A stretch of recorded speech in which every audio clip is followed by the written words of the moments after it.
down there. Just I prefer drinking out of look. a goblet. Oh, this is so glorious. I don't know how to. I'd say we look like ripe witches now. Yeah. Cheers. Cheers, darling. And cheers to you wherever you may be. Cheers.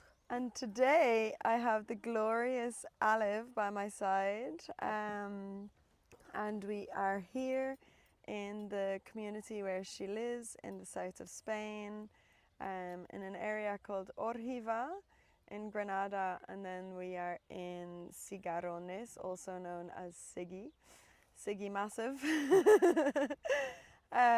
amongst olive trees. We are near the end of April at the moment, so it's a really, really nice time of year. We're definitely starting to get quite hot. And yeah, I'm absolutely delighted to have you here for a chat show and a chat, because we definitely are very good at chatting. Yeah, absolutely. Yeah, so come here. So how did you land yourself in the south of Spain? Oh wow, what a question. Thank you. It's so nice to be here. I guess it was a mixture of fate and the universe and all the things. My mum moved here. That was a big part of it. But she moved here because basically our ancestors were from here, and she kind of got called back, and it turns out that they lived in Andalusia. So it really feels like we're following in our ancestors' footsteps. And then I moved here because I heard about the midwifery school, and I had recently qualified in naturopathic nutrition, and I was trying to create a career with that and just really establish myself in that. And me and my partner at the time were in Turkey, and we were having such a great time. It was really like, yeah, we were having an amazing time, and we felt this energy, this shift needed, that we wanted to leave Bristol, because we were based in Bristol at the time, because we were enjoying being in Turkey so much that we were ready to make a proper transition and change to a new place. So we thought, why don't we go to the south of Spain? My mum lives there. We're recording a chat show. Hi. That's yeah, okay. yeah, go for it. Yeah. I gave them just some fed eggs. them. Community life. Community life. What was I saying? How we ended up here. Yeah, just you decided, oh, butterfly. Yeah, you decided then to just come down here because your mum already was here. Exactly. So my mum was here, and I heard about the midwifery school. So I was like, okay, well, if we're going to move to Spain, my mum's got land, we can move onto her land, and I can study at the midwifery school, because I didn't actually have an interest in birth at the time. I didn't really know anything about it, but I was trying to specialise in women's health with nutrition, and I felt like that could be a good next step to understand more about female biology and anatomy and physiology, specifically around the womb, and I just felt like it would be a good connecting into women's health. And I definitely wasn't wrong. I mean, it certainly like shot me straight into the womb, and I kind of been like, yeah, in the womb ever since. And then moving here with my partner, we lived at mum's for a bit, but then I wanted to be closer to the community, and then eventually I ended up moving to the community because it just felt right. But my mum's 20 minutes away, and she's my absolute best friend, and we have a great time together. Yeah, you're so similar. We've just been in Morocco. We're in Marrakesh doing a Mizan training, which is all around, well, whole body really, like health and balancing, but really also focused on the womb. And just like in general, you know, when you go for a massage, they will focus most likely on the whole body except your abdominal area, your womb, and most likely also your breasts. And of course, you know, there can be so many reasons for that, but at the end of the day, it's like there, as a woman, there's such sacred spaces that really ought to be touched, and really bringing that new blood flow and life and energy towards. So that's where we were. But what was I? There was a reason why I To do with my mum. Oh yeah, it was just that, like, so we did like we're both maidens at the moment, and we do a lot of work with mothers and with women. And one of the things, so we had a few days as like a glorious maiden trip, and you found some absolutely banging pieces. But it was so funny. You'd have like one of them, and you're like, do you know who's gonna love this? My mum. Yeah, actually, I had to get two of everything, so my mum could have one too. Because honestly, yeah, she's fabulous, and we have the same taste. Yeah. Well, the same friends and the same. Yeah. I love it. I haven't given them to her yet. Yeah, that's handy. Surprise. And you're both Aries? We're both Aries. We're both Sun, Aries, Moon, Capricorn. Wow. Yeah. Yeah, amazing. Yeah. And yeah, maybe what? There was something. Oh yeah, no, because you're talking about, so when you did your course, where was that, in Bristol? Yeah, so it was with CNM, the College of Naturopathic Medicine, and it's like a 3-year diploma. The first year is biomedicine, so it's really like diving into anatomy, physiology, biomedicine, and then the next 2 years are focusing more around nutrition. And was it, like, did you learn a lot about women's anatomy then, or was it still, because a lot of things are actually still based on, and the research and the money is into male bodies. Yeah. So at the time, because when was this, what, like 10, 15? How long ago was it? ago. I started the training 11 years ago, and I graduated 8 years ago. Yeah. And there was some really in-depth modules around women's health and pregnancy, which was really great, and they were my favourite, and I found them absolutely fascinating. But I don't think there was enough research into, the needs of women and how we are hormonally different. And I think I ended up having to do a lot of my own research after that, and diving more into that. But it was certainly an amazing foundation. I mean, it gave me an understanding about health in so many ways. So it was just the perfect foundation to then build everything else on top of. Yeah, and I loved it. It was difficult. It was really challenging. I had been out of education for many years, and I still am dyslexic, so it was quite a strong thing suddenly jumping into something very academic. Yeah. And a lot of writing, I presume, and learning, and that type of, like, here comes a little chicken. Yeah, it was, it pushed everything in me, but also it just made the graduation that much more satisfying. Yeah, like I really put everything into it, and I qualified, and yeah, I'm really grateful for that time. And like, have you ever been on the pill? The pill. The dreaded thing. pill. Luckily, barely. I think I went on the pill when I was like 16. Honestly, I don't even remember why.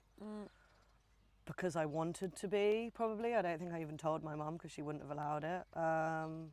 Yeah, it wasn't even really as a means of conception. I think it was just everyone was doing it at that age. And it was quite nice to be in control of when you bleed.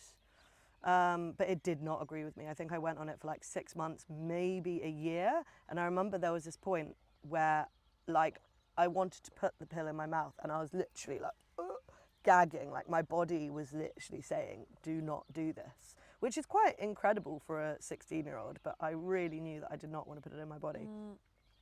And like, I would give myself breaks so I could bleed every month. And I remember I had the worst period of my entire life in that break. I had never been in so much pain, and I was having huge clots come out of me. I was sweating, and I didn't really understand it at the time, but I never took the pill again after that. Wow. That was the last time I did, and I'm so grateful, because it means I learned to listen to my body. I learned the rhythms, I learned the patterns, and I am who I am. And what I mean by that is hormones influence everything about us. Mm-hmm.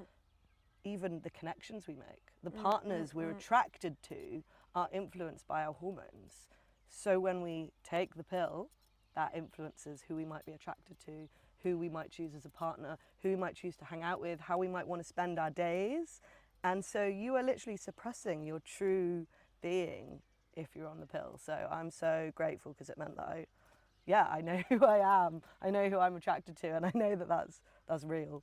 Isn't that hilarious? Because I've actually heard, as in it's not actually hilarious, but I've heard of couples they met when the woman was on the pill, and then after 5 years she comes off it and she's like, oh, I don't actually like you at all. But a lot of times, like maybe in our worlds, there would be this like open communication about it. But like anyway, I thought that was absolutely mad. But it obviously makes so much sense because it's not natural. So all of the pheromones that we would be attracted to and vice versa, you know, it's like even this element of our natural scent. If we are putting on like fake smells, I say fake by like, you know, chemical and, you know, all of these type of smells, that's too. what we're going to be attracted to, or what's going to, you know, magnetize together.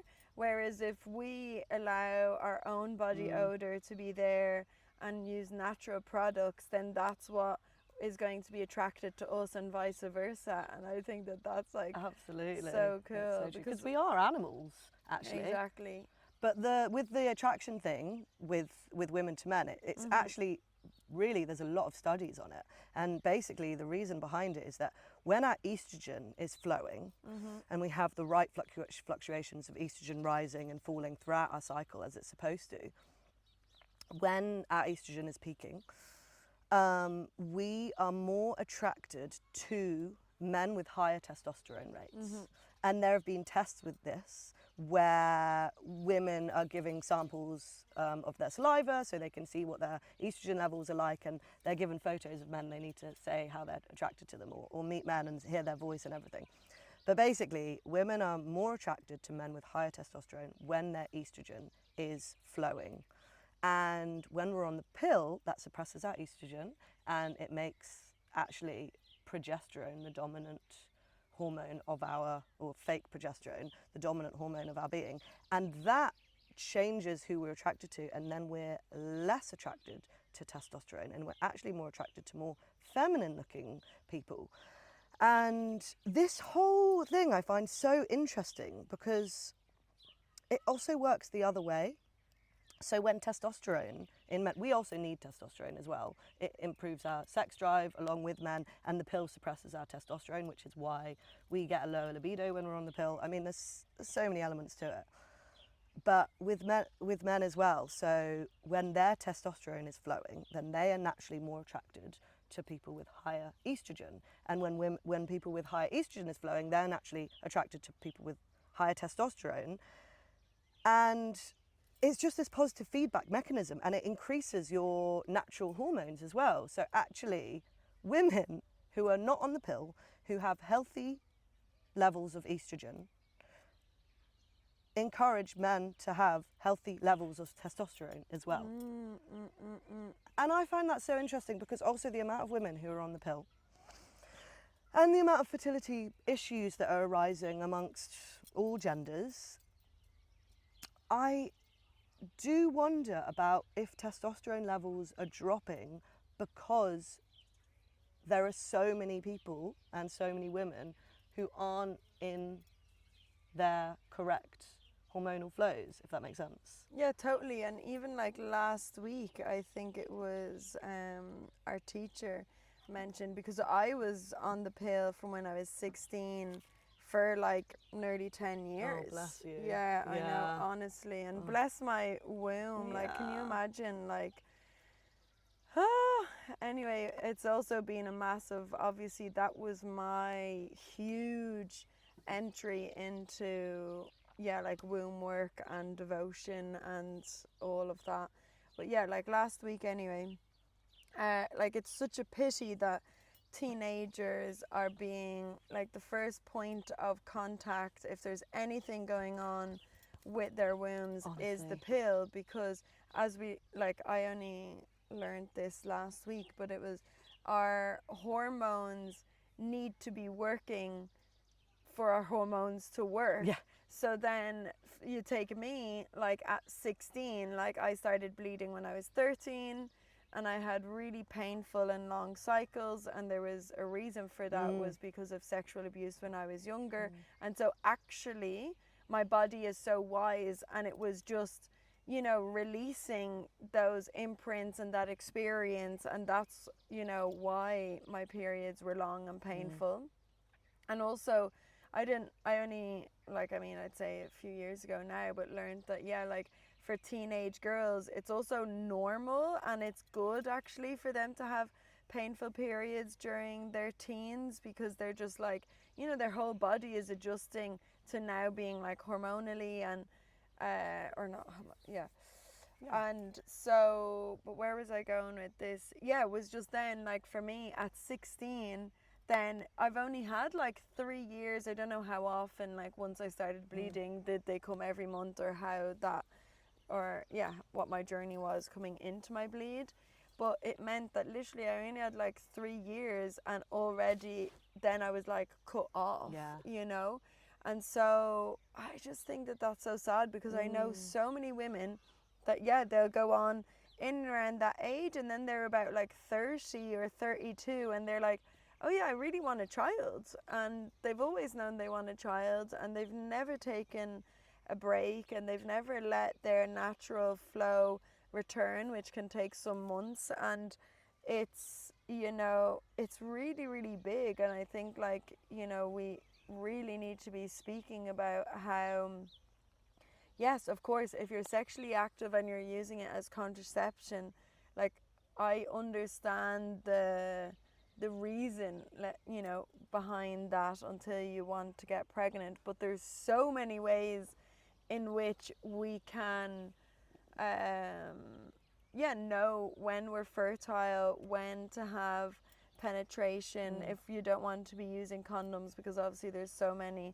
different ways to have contraception. But like the pill should not be the entry point, and should not be the only option that's explored, because once again is this piece that like only women's bodies are holding that burden. And it doesn't just affect your fertility, like as you mentioned, like it affects so many things and lifelong. Like I don't know much at all now about like menopause, but I felt so grateful, or I am so grateful, that my mum never had HRT. She let her body go through menopause naturally, whereas I know like my aunties did and everything. And was it in your module in the school, or one of them anyway, mentioned that even how our mothers, like if they were ever on the pill and then we got conceived within like 6 months of her coming off, then we would also have imprints and of that, and also because it wouldn't have had enough time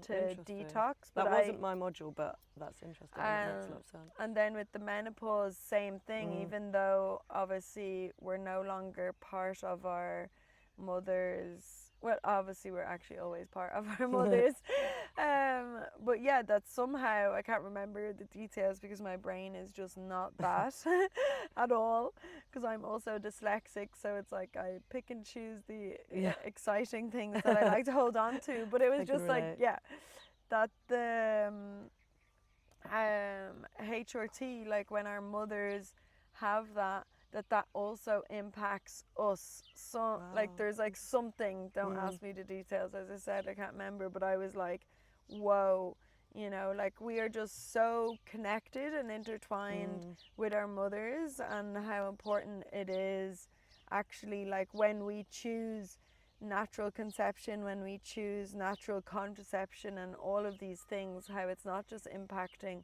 us, it's impacting our lineage, you know. Yeah, so true. It's beautiful. My womb is actually aching right now. I'm not even joking. I like feel it in there. Yeah, it's so true. And the fact that like as women, we're only actually fertile for a week in the month, if that, you know, maximum 1 week. And it's crazy because men are fertile every single day. I know, And we're just honestly. fertile for a week. And yeah, so many young girls, like you were saying, are just straight away prescribed the pill to solve their issues when actually it's just putting a plaster on it and suppressing you from listening to what your body is Yeah. actually trying to say, Yeah. which will just make the problems go worse. Sorry, I thought you had some No, water it's in there. okay. I do have a little bit, but I thought I'd top up. No, exactly. And come here. So we both did the school about 4 years, probably. That's coconut water. Yeah, girl. Delicious. That's why I was like, Yummy. yeah. We both did the school probably about 4 or 5 years in the difference. And Wow. when I was doing it, you were teaching one of the modules. Yeah, I was. I still So- am. Yeah, so when did you start doing that? I've been teaching for 3 years now. Yeah. Woo! Yay, which is an honour. I really love it so much. It just weaves in, yeah, all of my passions and all of my love, and to like have that full circle moment where like 7 years ago I studied in that temple and then now I'm one of the teachers. Just feels really, really special. And yeah, I teach nutrition because that was obviously my kind of, I guess, my main area of expertise. I don't know if it still is my main area of expertise. I think I've expanded a lot more now, but it's something that I can really offer. And I've got a lot of wisdom around. So yeah, I love it. It's hard to fit it in such a short module, but we focus on, well, as you know, but I'll tell Yeah. the universe, because it's also an open module, so people can kind of drop in for it if they're not part of the school, just to kind of join. So we do, yeah, I try and focus some energy around preconception nutrition and nutrition for fertility, which I think is so important, actually the most important, because not only does that set you up for pregnancy and postpartum so you are nourished, but it also our people think that if you're focusing on fertility, then it's only if you want to get pregnant, right? Oh, I want to have optimal hormones because I want to have a baby one day. But actually, it's another vital sign of telling you whether your body is functioning optimally. So whether you want to have kids or not, by doing the same protocol as you would for fertility, is essentially just ensuring that your body is flourishing. Exactly, yeah. Because so many, like, it's only when they're like, okay, even though they know one day they want to be parents or whatever, and then it's just one day, it's like, oh yeah, right, I'll just, I'll just have a baby now, whether it's coming off the pill or whatever their situation is. And, we're hearing more and more of couples, having obviously there's a huge variety. Some are not consciously yet calling in a child and they get pregnant, and then there's like some who have been trying for 5 years and a child is not yet ready to be coming. So obviously it is such a massive thing, but I do hear more and more that fertility is, it is decreasing, and not just for women, but also for men, that their sperm count has decreased like 50% in the last, what was it, 70 years or something? Yeah, I mean, I'm I don't awful know the once exact. again with details. I don't know why even. Maybe that's right, maybe it's wrong, but it's decreased definitely, a lot. Yeah. But 50% it is, but in what time span I just can't remember exactly. Yeah. But yeah, and that's due to a lot of lifestyle, the way that not we, but like a lot of people live. Yeah. And there was, I think I wanted to just say that it's like with people's deciding, the focus being, okay, I want now to be fertile, is only when, or can be when they're like, okay, now we want to get pregnant. but also it should be just for our actual overall health and Exactly. thriving in life. No matter if you've already had kids, Yeah. no matter if you never want them, Yeah. no matter if you're 20 or if you're 50. Well, you could be maybe closer to perimenopause at 50. But still, it's like, you know, we really, and this information, you know, like in schools, it's not available. Like in Ireland, Jesus, you're not even allowed to actually have actual education around sex ed or anything. Really? Oh no, the Catholic Church, Oh my no, girl. God. Or what they show you or what you do receive is like absolutely nothing that could be like actually called education. You know what I mean? That's wild.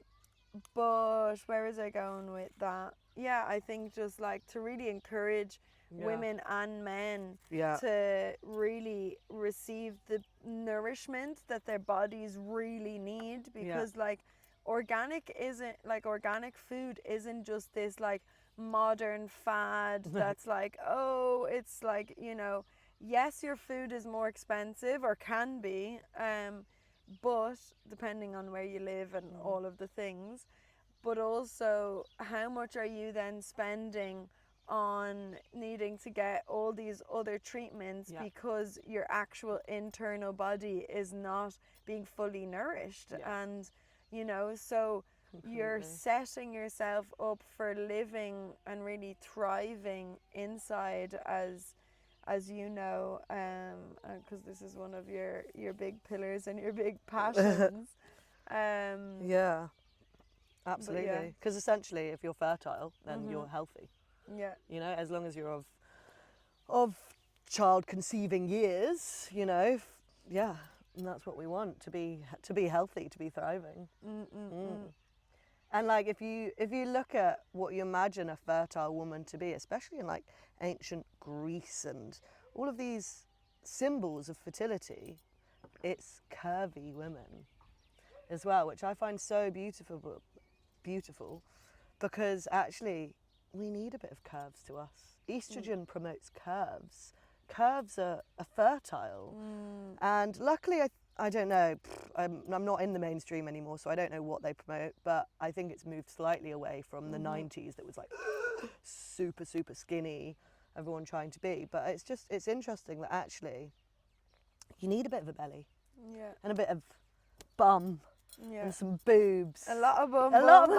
Exactly. Like we need a bit of curves for fertility, and when you're eating for yourself for nourishment, then you probably will put on a bit of weight, and that's really scary for a lot of women. And you can still go to the gym and be strong. My body hugely changed when I came off the pill for like 2 years, because I'd been pretty, I was gonna say stick thin, like maybe not that. Well, I was very, like, there was not much like fat on me. Like obviously I know we all have fat, but I mean, and now I feel, and it was definitely a process, because it was like all of these, and I used to like turbo exercise. I did so many high intensity things, which meant that like I physically looked pretty like ripped, but actually, was I happy? No. Was I feeling really comfortable and confident and everything like that? No. And actually it was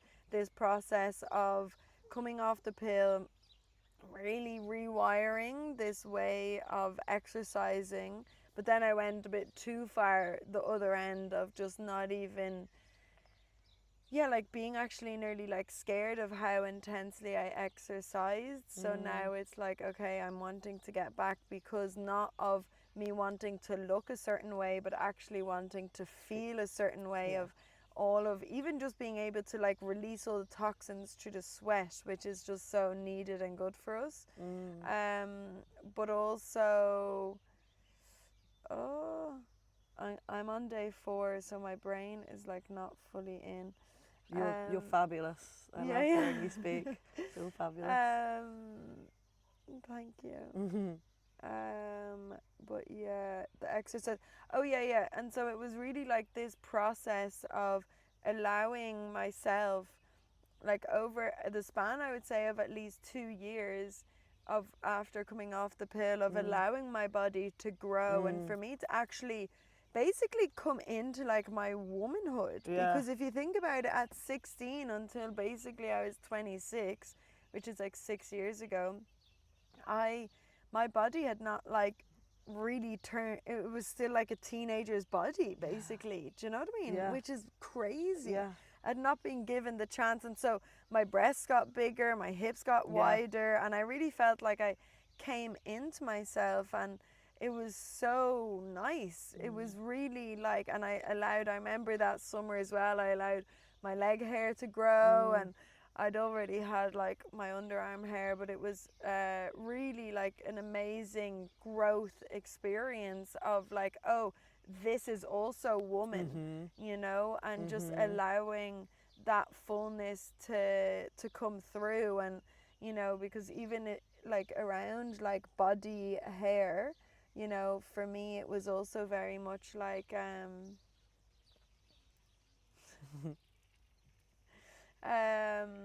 yeah, it was definitely a process, but it was these edges of like within society of like, oh, this is what's masculine, this is what's feminine, and they're very kind of like rigid boxes and these beauty standards and all of these things that actually are just tying so many people down into these things that they don't even know, like, is this even true for me? Like, is this actually how I want to dress and express myself and be in the world? Yeah.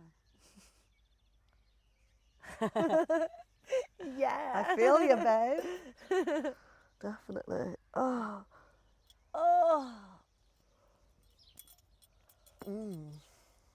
I was going to say something, but I've forgotten what it was now, based on what you were saying. But I don't remember.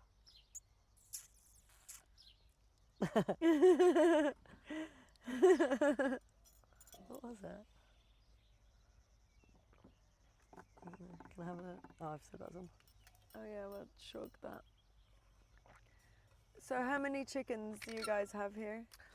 We've got 25. We've got 25 girls and 1 cock. Oh. Yeah. And we've got 4 ducklings that we just got. And they're really you just cute. got, they Yeah? weren't born here? No, they're from Yana and Sergi. Okay. Yeah. Fab. Yeah, the other day, literally, oh my god, it was so much fun. I'd literally just arrived, well, we arrived back on Saturday night, and then on Sunday morning, Yana was going to, like, check out the beehives and see if they made honey and stuff. So I'd never actually done that before, so I got ready in all the kit, and I went with her, and I couldn't get over how loud they were. Like, she was chatting to me, I was like, I actually can't hear you, girl. Like, it was so loud. Wow, how special. And she was saying that the Spanish bees are a lot more aggressive than in Ireland. Interesting. And I was like, wow, this is so funny. wonder I just why. thought that was absolutely gas. Yeah, that's hilarious. But yeah, she was really, because like Yana's amazing, like she has so many animals, and Yeah, she really she's does. very much like, well, sure, if I'm going to be eating meat, I want to have it. So they have rabbits, and so they have basically the mama and papa, and they just let them reproduce, and basically they have like a rabbit a week Wow. to eat. I was like, okay, wow. And then they have like ducks, and they also obviously then have like duck eggs, but they also eat duck. I don't know how often and what the story is there. But yeah, it's really like, that's something I'd really love to get into one day, and also like, yeah, learn, because I do eat meat, and it's so important for us as women to be eating meat, especially obviously, like I'd say throughout our whole lives, but especially when we are bleeding. I don't mean that like literally only when we're menstruating, but like when our bodies are bleeding of bleeding age. Yeah, and for sure. pregnancy and everything. Yeah, I mean, it's something that we want to do more here, but Is there's what, sorry? like growing, Killing them. Yeah, Or killing them. Killing them. Like raising more animals to eat, you know, because a lot of us are meat eaters, and if you're going to eat an animal, you need to be able to kill it. and you need to be part of and part honor of, it. honor its life and be part of the process, and that's going to be so much more beautiful and honoring of that life than buying it from somewhere else. And for the first time in my life, I did that every step of the process. Woo! Which felt really, oh my God, so beautiful. So With what animal? with a chicken. So 2 chickens were fighting, and we had another cockerel, and they were both fighting, and one of the cocks wasn't going to survive. So we took it and killed it. We have killed a few chickens. Yeah. Like we will continue to do that for sure and eat them. But for me to be every step of the process, killing, draining, pulling off all the feathers, processing, chopping up, taking out its organs, made a huge chicken soup for the whole community, and then cooked up its liver and heart with onions, and we all had a bit of that, and then ate the chicken soup. And it was just so beautiful to do every step of the process. We had a little ceremony with the children when we killed the chicken, really honoured its life, gave it thanks, buried the head. It was really such a beautiful process, and I loved it. I loved every step. And we're missing that in today's world. We're missing the stages. We're replacing connection with convenience. And there's so much magic in the stuff that's missed. And yeah, okay, it's going to be quite traumatic for people as well, because Or actually, confronting. Yeah, confronting, I think, is a better word, because witnessing death or even being responsible of death is really, really challenging. But if you are eating animals, then you need to be okay with that. Yeah. And yeah, I really found it such a beautiful process, and I wanted. And was this to your do it more. first time? Yeah. Amazing. Yeah. I actually remember when you mentioned that there, I was getting visions. I forgot when I was probably, I can't remember exactly, but like 10 or 12. So my mom is French, and where she's from in the centre of France, her cousins, they have a farm, and they had loads of cattle. So when I would go there, like they used to think I was mad, but I'd be like, oh, I want to get up with them. So I'd get up at like 5 a.m. and you'd go doing the rounds of everything. And then at some stage, then they're like, okay, yeah, they also had chickens. They're like, right, well, we're going to kill one. And I was like, I want to see what it's like and everything. And I remembered that because I thought, like, also my grandparents, sure, that they always would have done that. Yeah. And sure, I've seen my grandmother also killing vipers, like snakes, with a stick. Oh my God. Because where they lived, and where at some stage my parents had a house there as well. So all my school holidays actually I spent over in France. Like my mom would bring me over. So she'd stay for the weekend. She'd fly back to do the week of work at home in Dublin, and then I'd stay with my grandparents. And so I'm so grateful, because even though I lived, in a different country to them, I actually I saw them more than all of my French cousins, even though they lived like literally on the same piece of land as them. And I feel so grateful to my mother that she really, for her values were so strongly, like, family was really strong for her. So and then just getting all that time with my grandparents was just amazing. And because like in Ireland, sure, we don't have snakes, you know what I mean? And then you'd be there in the summer. I remember once we were all on a big massive family walk, and I was ahead of everyone, and I was running down this hill, and then I saw this big long thing, and I thought it was a stick, so I was about to kick it, and then I realized it was a viper, a snake, like probably 2 meters long. And then I literally leapt over the whole thing, and I actually, on one of my knees, where is it? It's probably this one. I have a little hole from the, like, obviously I fell because I think I was like 8 or something, and I fell and a stone went in my knee. But I always remember that time, because it was just like, oh my goodness, snakes. Snakes. Yeah, we did have chickens growing up as well. Luckily, I was kind of exposed to that, but I kind of I wasn't inspired by it. It was the opposite. We had chickens, and the plan was to kill and eat them. And I remember they had babies, and one of the mums rejected one of the chicks. And so I took it in and I like raised it, and it was my little baby. I must have been, I don't know, 10 or something. And I loved it, and I raised it. And then when it was old enough, we kind of reintroduced it, and it was welcomed back into the flock, and it was great. And then it grew up to be a boy. And so we couldn't have more cockerels, because if you've got too many cockerels, then they fight and they kill each other, whatever. Anyway, but I didn't know that. I was only 10. I came home from school one day, and that chicken was our dinner. And I was so heartbroken, because it was the baby that I had raised. Well, yeah. So that was the first Poured a lot time. of love Yeah. into. So that was the first time I went vegetarian, and I've actually been vegetarian and No vegan. way. Yeah. Oh my god. Yeah. So it can be traumatizing. Yeah, exactly. You got to do it in like the right way and like really prepare. So then how long were you vegan and veggie? I was veggie on and off for like years. Probably I was veggie for like a year then, and then I wasn't again, and then like a lot of my late teens I was vegetarian, but I would always break it. I actually remember in Morocco when I was traveling when I was 19, I think I told you this when we were there, I had been vegetarian for a year, and on my last day in Morocco I ate an entire roast chicken to myself. So my body's always like needed it and wanted it, but I just hated the industry.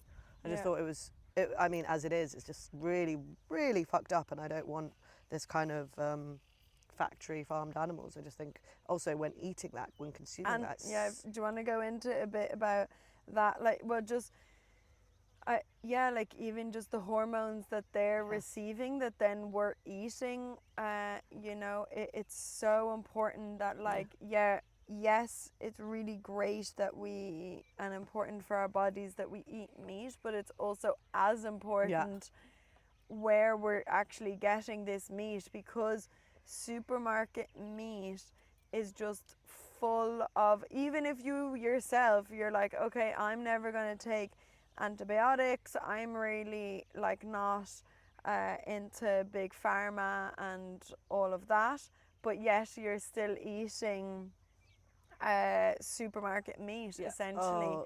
Then you're better off not eating it. You're better off not eating it, to be honest. Like, obviously the protein is really, really beneficial, but you're just better off not eating it if you're going to be eating shit, poor conditions. So much disease is in these poor conditions, so they have to give them so many antibiotics and medication, and you're consuming that. And not just that, but also the state that the animal is in, the emotional, mental, physical state it's in when it's killed. It stores that in its body. So then, if you imagine you're eating that as well, then you're also absorbing that energy. And we don't want that. Whereas with the chickens we've got here, they're happy. They got great they're life. roaming around. And it didn't want to die, but it was a really beautiful death. And that the energy that we got from the chicken was good energy. It wasn't. Yeah, I mean, I'd imagine if any vegans are listening here, they'd be like, "No, death is evil." Any vegans would not agree, but that's all right. That's all right. Each to their own. I was vegan for 7 years, but not anymore. How then was your hormonal health when my God, you were I vegan? fucked myself.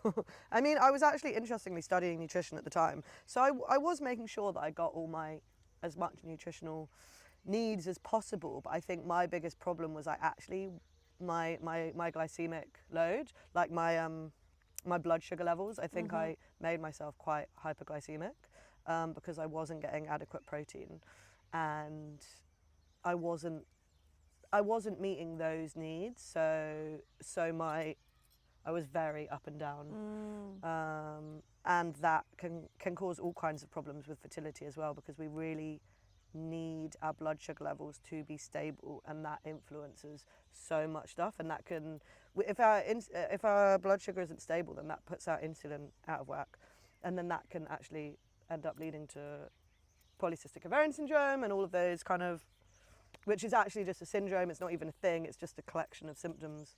I won't go into it now, but I was okay, but I was studying nutrition, so I was doing everything plant-based, as healthy as I could.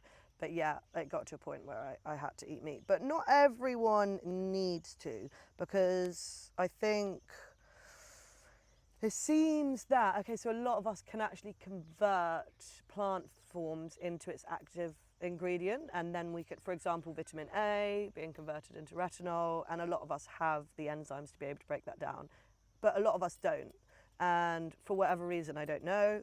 And I really feel Could like it be ancestral as well? Like think maybe like so. where Yeah, actually our ancestors are from? Yeah. Because like certain places, I mean, I don't know personally, like where would you not have animals? Like I feel like a lot of places that Yeah. was it, right? That was your also your currency, Yeah. that was your lifeline, was Yeah. your animals. Yeah. You know, whether it's for Exactly. the goats for milk on a daily basis, you know, Mhm. or then one day, you know, to be eating Yeah. is.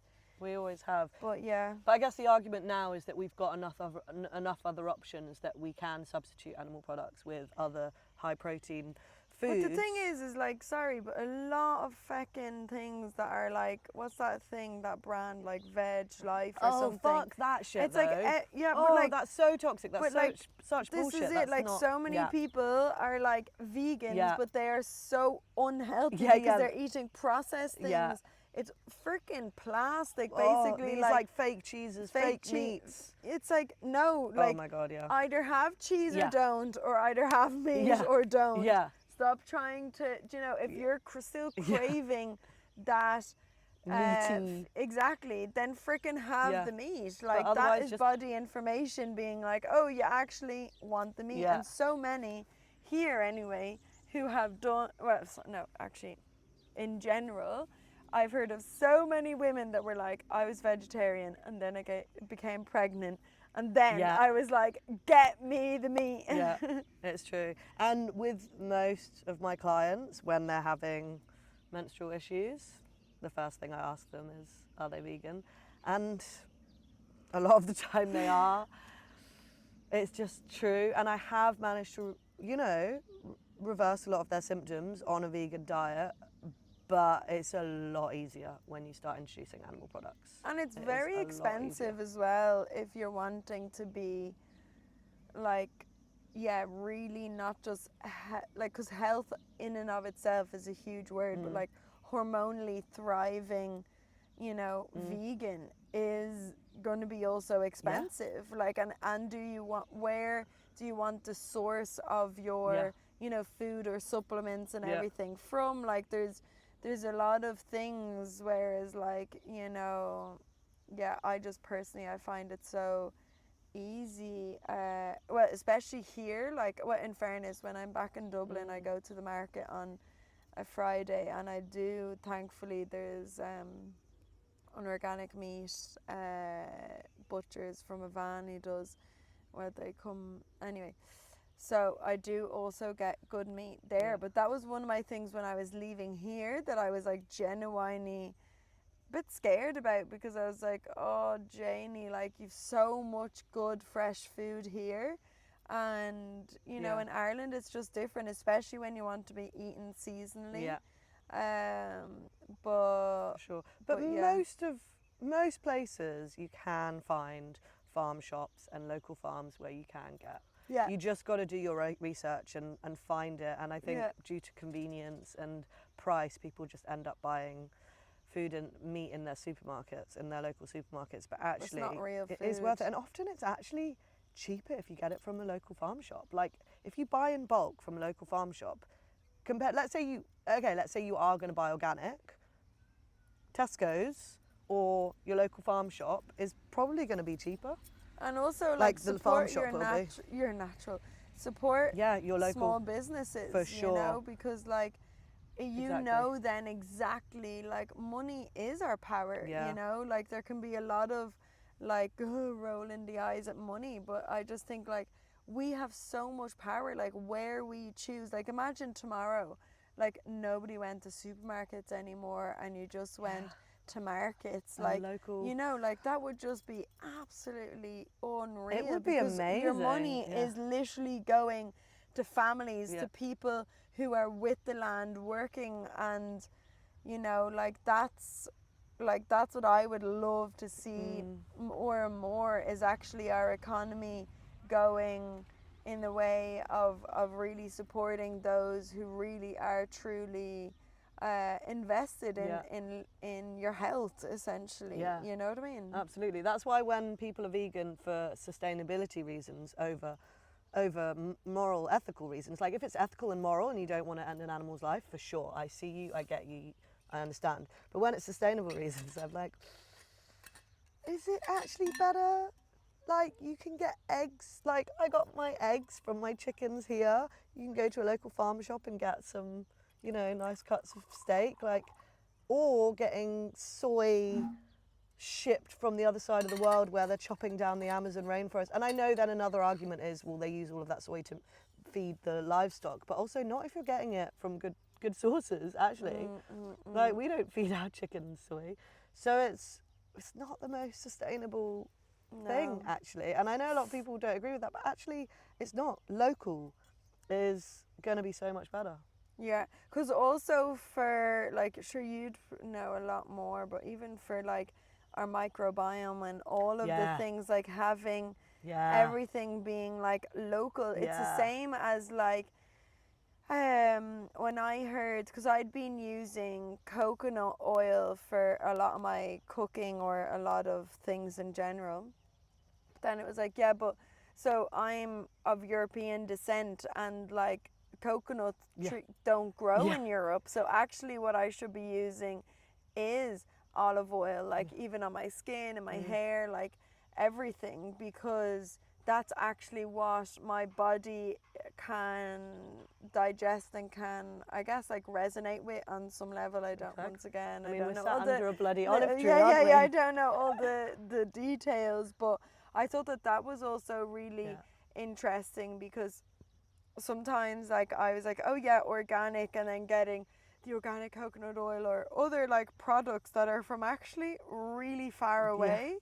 And it's like at the beginning of my journey into organic and all of that, I thought, oh, these are all the things to be getting, but it's like then you go to deeper layers of like, well, actually we need to be eating, like, you know, seasoning what is available on the land where you're living, what land did you grow up on, or what your bloodline is, and having all of these different layers of actually, you know, food and nourishment. And, you know, it can also, by the way, like if you're just like beginning this journey, it definitely can feel really overwhelming, especially I found within how to eat hormonally well for a woman. Like I'm still, because with every cycle, like inner season, as a woman we also need to be eating differently, but I'm still not like there yet. Do you know what I mean? Of like, it can help, but you don't need to worry as long as you're getting as much of your nutrient the protein needs throughout. is the main huge thing. But yeah, people love exotic foods from the other side of the world. Same with herbs. Oh, if it comes from the Amazon, then it must be better. And it's like, we've got amazing plants and herbs and medicine growing on our lands. Like, we need to be using these. Using that. And we inherit, like you said about the microbiome, we inherit our mother's microbiome and so forth and so forth. So our microbiome is designed for the foods that are within our lands and how we can break it down. Yeah.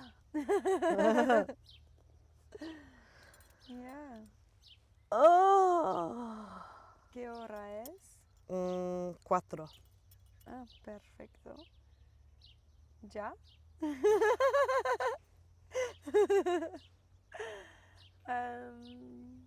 What time did we start? Around 3. Oh. Wow, it went quickly. It does, girl, when you get in the flow. Oh my God. When you get in the flow. Is there anything else that wants to be shared? This lovely goat skin that you got in Morocco. I mean, we could just talk for hours, really, I know, couldn't we? Like, I know. I think we just kind of jump all over the place because we're we're so we just love to chat.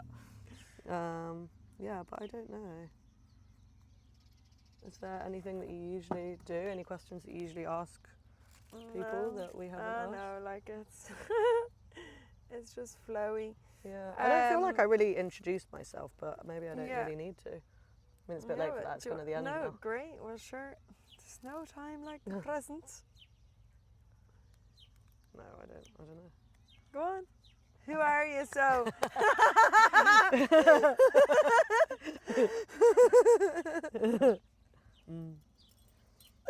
We Go could on, put it in tell the us. beginning. We can put it in now. Go on, ask me who I am. Who are you? Hello, world. I'm Alev. Yeah. Now that I'm asked you, I'm like, I don't even know what to say now. Yeah, so who are you today? Today, that's the thing, who are we? We're so attached to like our identity on how we're seen by the world. And it's like, who am I or who am I perceived as? Yeah. It's kind of different things. And But I would like to say that I am Alev. I'm a nutritionist. I'm a birth doula. I specialise in women's health and fertility and wombs. I live in community, and I have done for many years, and I love it. But I've also come to realise that I'm ready for change. I think I settled down too quickly. And it's interesting arriving where you always dreamed of being. And I think we're always doing that. Everyone's kind of got this kind of end goal, maybe not everyone, but you know, and it kind of evolves and we get there and we get new end goals. But this was like my end goal. And I live in community with children running around and picking lemons off the trees. And I kind of realised, I don't know if I'm ready for this. Yeah, and darling, you've been also doing it for what, like 7 years as a maiden. Like, I think it's also really... That's the thing, as a maiden. Really different, you know? Like, if you had kids here, different kettle of fish. Oh, because, totally. like, honestly, maidens here in this segment of the world are pretty rare, you know? But, like... Yeah, so... That's the thing, because like when you have children, you're raising them. You arrived here and you were what, 27? 27. I was 27, yeah. Yeah, so I think that's it really. Like, here is amazing to raise your children, because that's your kind of project and purpose. And I'm Sun Aries, Moon Capricorn, Virgo rising. I love a project, I love to get stuck into things. And yeah, I think everything's a bit mañana here, and I love it and I will return. But I need to go and spread my wings and get stuck into work and projects and kind of like maybe dip my toe in the grind. Do you know what I mean? Like, I left it. I was like, fuck the system. I'm going to go live off grid. And now I'm like, oh, maybe I'll get in the grind a bit. And everyone's like, what? Why? Why are you coming back?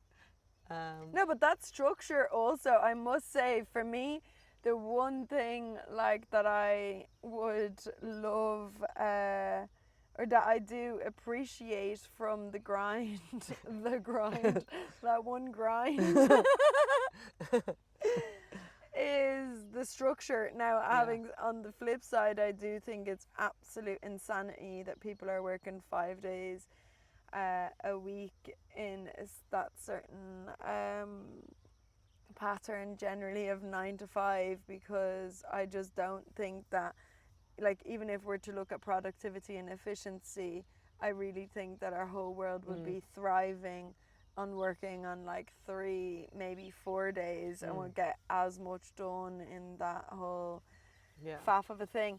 But no, is this structure, like I do, like I love being like, and I really stretched myself into years of being a total fairy of traveling, and now the wind wants me to go this way, and okay, and not really having any plans, or you know, whereas like I do think that now, like, something kind of slowly shifted when I was 30, and then it was nice to do the school. That also was great to have some structure. And then now, like, I've come back here just to visit, and as much as I love like actually seeing that you can have, how people actually are living, and how the kids, especially for the kids that get to just like literally run around all together, and they're so free and playing like all day every day. Like I think like that to me is wealth, you know. For sure. And then that the mothers can just hang out together and like so many things.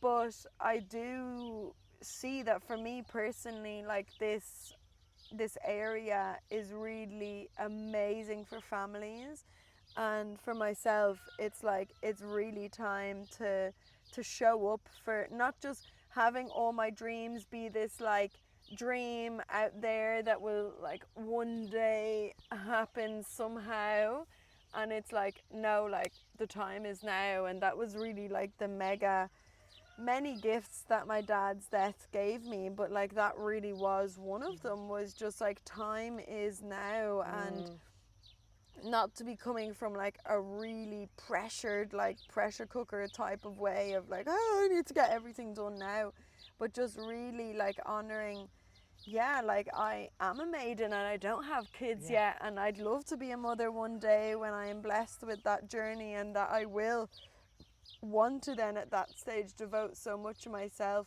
to that. But like right now I have these projects, the CHATS being one of them, that it's like like go girl, like go and like travel around and just like do it, like you know. Exactly. So I'm really excited for you for this new Me chapter, too. because it's like, as much as you're still in the not knowing exactly what is unfolding, but at least being clear on the leaving here. And I think life will also meet you, like the more clear that you are on, okay, this cycle is over here, and you've given yourself For now. permission. Exactly, for now. Exactly. I heard a quote once from this writer, I can't remember what she's called, Florence something. She's got pink hair, she's young and sweet and divine. Anyway, she said, life will flirt with you, you just got to make the first move.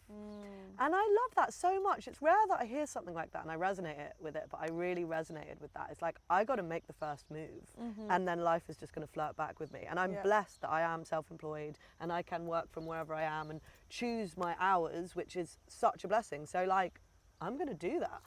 I'm going to flirt with life and see what comes back to me. Yes, and I'm girl. excited about it. Woo! It feels juicy. Ooh, juicy life. Juicy maiden life. Yeah, professional maidens, darling. Yeah, I Gotta love. make the most out of it. I love when you said that term, professional maidens. Yeah. It's like yes. Yeah, professional maidens. Make the most out of it. If you're a maiden, don't take any moment for granted. If you do want to become a mother one day, that is, you know, enjoy the moment. Every time you're reading your book, take a minute to be like, I have this time for myself. Every time you're just casually doing a chat show with a dear friend and sipping coconut water, take a moment to appreciate this, because we do want to be mothers one day, and there will be a time where we will crave just a minute for ourselves, and I think it's just going to feel so good knowing we didn't take it for granted, knowing we enjoyed it, because then we can fully dive into motherhood. Whereas if I've got friends who are like, oh, I just want to be a mother now, oh, I just want to, and you're not enjoying this time that we have, and then when they're in it, and then they're like, oh my God, I need a minute.